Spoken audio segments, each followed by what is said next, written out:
Okay, ಕೇರಳದಲ್ಲಿ ಕಾಂಗ್ರೆಸ್ನ ನಾಗಾಲೋಟ ಮುಂದುವರಿತಾ ಇದೆ. ಆರಂಭದಲ್ಲೇ 38 ಕ್ಷೇತ್ರಗಳಲ್ಲಿ UDF ಮುನ್ನಡೆಯನ್ನು ಪಡೆದುಕೊಂಡಿದೆ. LDFಗೆ 30 ಕ್ಷೇತ್ರಗಳಲ್ಲಿ ಭಾರಿ ಮುನ್ನಡೆ ಸಿಕ್ಕಿದೆ, which is led by the Congress. But ನನಗೆ ಭಾಳ ಇಂಟ್ರೆಸ್ಟಿಂಗ್ ಅನಿಸ್ತಾ ಇರೋದು ಕೇರಳ ಕೂಡ ಅಲ್ಲ. ಇವಾಗ ನನಗೆ ತುಂಬ ಕುತೂಹಲಕಾರಿ ಅಂತ ಅನ್ನಿಸ್ತಾ ಇರೋದು ವೆಸ್ಟ್ ಬೆಂಗಾಲ್.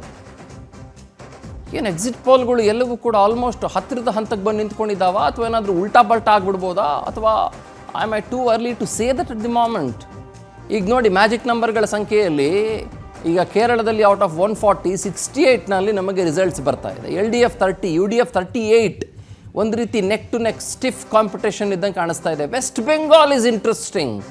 ತೃಣಮೂಲ್ ಕಾಂಗ್ರೆಸ್ 40 ಅಂತೆ, BJP 52 ಅಂತೆ, ಇತರರು 0 ಅಂತೆ. This is again interesting.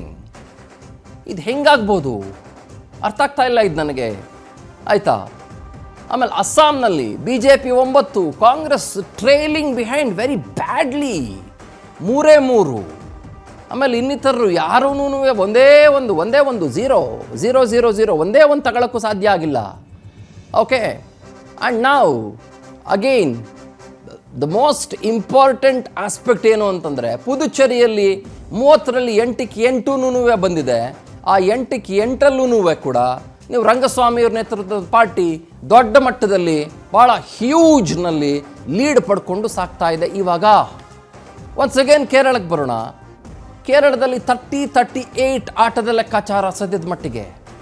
ತಮಿಳುನಾಡಿನಲ್ಲಿ VIP ಕ್ಯಾಂಡಿಡೇಟ್ಗಳ ಲೆಕ್ಕಾಚಾರದಲ್ಲಿ ಸ್ಟಾಲಿನ್ ಇದ್ದಾರೆ ಮತ್ತು ಬೇರೆ ಬೇರೆ VIP ಕ್ಯಾಂಡಿಡೇಟ್ಗಳಿದ್ದಾರೆ. ಫಾರ್ ಎಕ್ಸಾಂಪಲ್ ಉದಯನಿಧಿ ಸ್ಟಾಲಿನ್ ಇದ್ದಾರೆ, ಅವ್ರ ಮಗ ಉದಯನಿಧಿ ಸ್ಟಾಲಿನ್ನು. ಚಿಪಾಕಿಂದ ಅವರು ಸ್ಪರ್ಧೆ ಮಾಡಿರೋರು, ಚಪಾಕ್ ಅಥವಾ ಚಿಪಾಕ್ ಅಂತ ಕರಿತೀವಲ್ಲ, ಅದರಿಂದ ಸ್ಪರ್ಧೆ ಮಾಡಿರೋರು.